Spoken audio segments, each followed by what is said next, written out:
ओम नमो भगवते वासुदेवाय नमो नमः। आज 12वां अध्याय श्रीमद् भागवत की संक्षिप्त सूची का वर्णन। सूत जी कहते हैं कि इस अध्याय में हम यह जानेंगे कि किस स्कंद में हमने किस प्रकार से क्या क्या बातें की थी, उसको संक्षिप्त तौर पर। जैसे कि पहला स्कंद नारद जी भक्ति और संवाद हुआ था जो व्यास जी और नारद जी के बीच में। फिर परीक्षित का श्राप मिलने के बाद किस प्रकार से अन्न शन्न व्रत लेकर गंगा तट पर बैठ जाना और वहां पर सुखदेव जी के साथ उनका फिर संवाद होना। दूसरे स्कंद में भगवान की योग माया और वह विधि जिसके द्वारा शरीर से प्राण बाहर निकाले जा सकते हैं, और साथ ही भगवान के कौन कौन से अवतार रह चुके हैं, 24 अवतारों का वर्णन इसमें हुआ था। तीसरे स्कंद में हमने जाना था कि विदुर जी और उद्धव जी के बीच में जो संवाद हुआ, फिर विदुर जी और मैत्रेय जी के बीच में जो संवाद हुआ था। फिर विराट पुरुष किस प्रकार से इस सृष्टि की रचना करते हैं, संतुलन बनाए रखते हैं, फिर प्रलय लाकर इसका संहार भी कर देते हैं। यह हमने उन विराट स्वरूप के बारे में जाना था।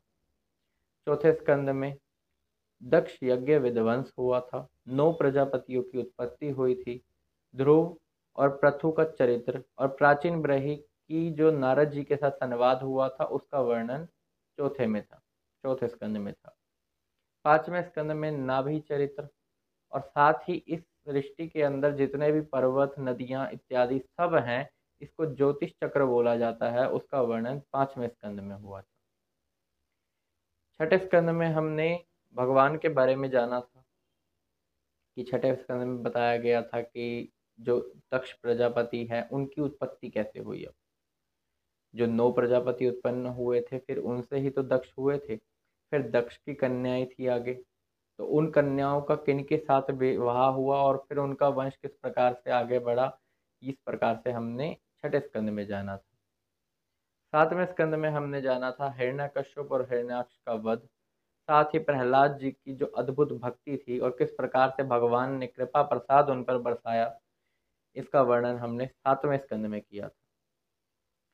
आठवें स्कंद में भगवान के अवतारों का वर्णन हुआ था। गजेंद्र मोक्ष की कथा भी इसी के अंदर आती है।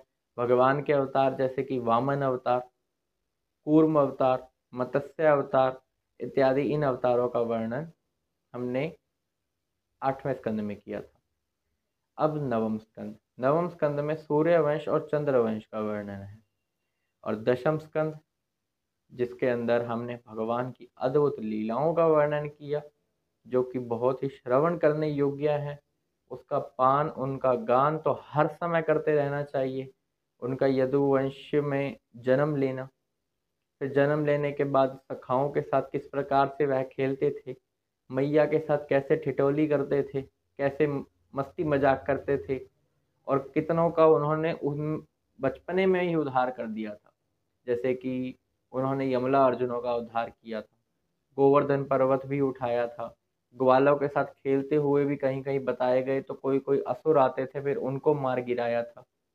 फिर मथुरा जब वह गए तो किस प्रकार से गोपियों की क्या दशा हो गई थी वह बताया गया। वहां पर जाकर मुष्टिक, चाणूर, यह जो बड़े बड़े योद्धा थे इनको मार गिराया और कंस को भी मार गिराया। उसके बाद द्वारका बसाई, जरासंध भौमासुर का वध किया, 8 पटरानियां और उनकी 16,000 पटरानियां, 16,100 और रानियां, उनके बारे में बताया गया। यह दशम स्कंद में पूर्णतः उनका जो जो लीला अवतार जिस वजह से हुआ था वह दशम स्कंद में बताया गया। और बड़ी ही अद्भुत और भक्तों पर कृपा करने वाली जितनी भी उनकी लीला थी वह दशम स्कंद में थी। दशम स्कंद तो बड़ा ही सुंदर और बड़ा ही अद्भुत है। इनमें वैसे सारे स्कंद बहुत अच्छे हैं और सभी स्कंदों में भगवान की ही बात है, क्योंकि भगवान से पृथक कुछ भी नहीं है। उसके बाद एकादश स्कंद में हमने विभिन्न धर्मों का वर्णन किया, 9 योगेश्वरों का जो संवाद हुआ था वह, और साथ ही दत्तात्रेय जी जो स्वयं भगवान के ही अवतार थे, उन्होंने क्या उपदेश दिया था, सांख्य योग, कर्म योग, भगवान की भक्ति, क्रिया योग, यह सब वर्णन एकादश में हुआ। द्वादश में भी बहुत सुंदर अध्याय आए, मार्कंडेय जी और सुखदेव जी का अंतिम उपदेश भी इसी में था।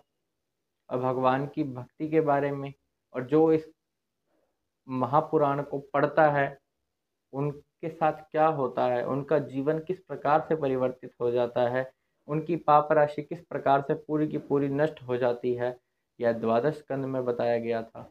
और इस प्रकार 12 स्कंद इसके अगले अध्याय में हो जाएंगे, क्योंकि यह 12वां अध्याय है, 13वां अध्याय इसका अंतिम अध्याय है। और यहाँ श्रीमद् भागवत महापुराण 13वें अध्याय के साथ समाप्त होगी। और इतना सुंदर जिस प्रकार से शुकदेव जी ने वर्णन किया, जो राजा परीक्षित को उन्होंने गाथाएं सुनाई, कथा सुनाई, कितनी सुंदर थी।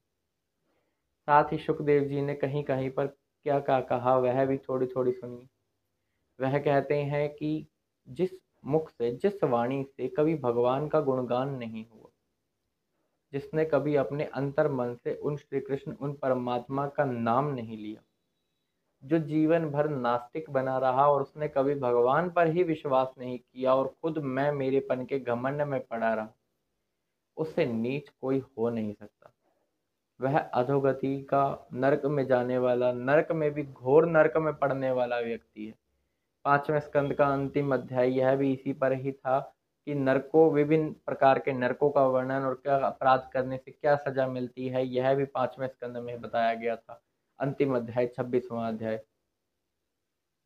तो भगवान की लीला, भगवान के गुणगान यदि आप सुना सकते हैं बहुत अच्छी बात है, नहीं सुना सकते ऐसा हो नहीं सकता, क्योंकि भगवान ने आपको इतना सुंदर वाणी दी है और इतने सुंदर आपको कान दिए हैं। यह किस लिए हैं? यह इसलिए ही है कि यदि आप अभी सुनाने में श्रेष्ठ नहीं है तो सुनने में तो हैं। जब आप आँखों से उनके दर्शन करोगे, जब कानों से उनकी लीलाएं सुनोगे, तो वह वहीं उसी रास्ते से आपके हृदय में जाकर विराजमान हो जाएंगे। और जब वो हृदय में विराजमान होंगे तो वही आपके रक्षक हो जाएंगे और आप पे कृपा ही कृपा है। और ये जो जन्म मरण का जो फेर है, इस बंधन को काट डालने वाले भी वही ही हैं। तो मैं मेरेपन का घमंड, या जीवन में कुछ भी कभी भी कितना ही हासिल क्यों ना हो जाए, तो कभी भी घमंड ना करें।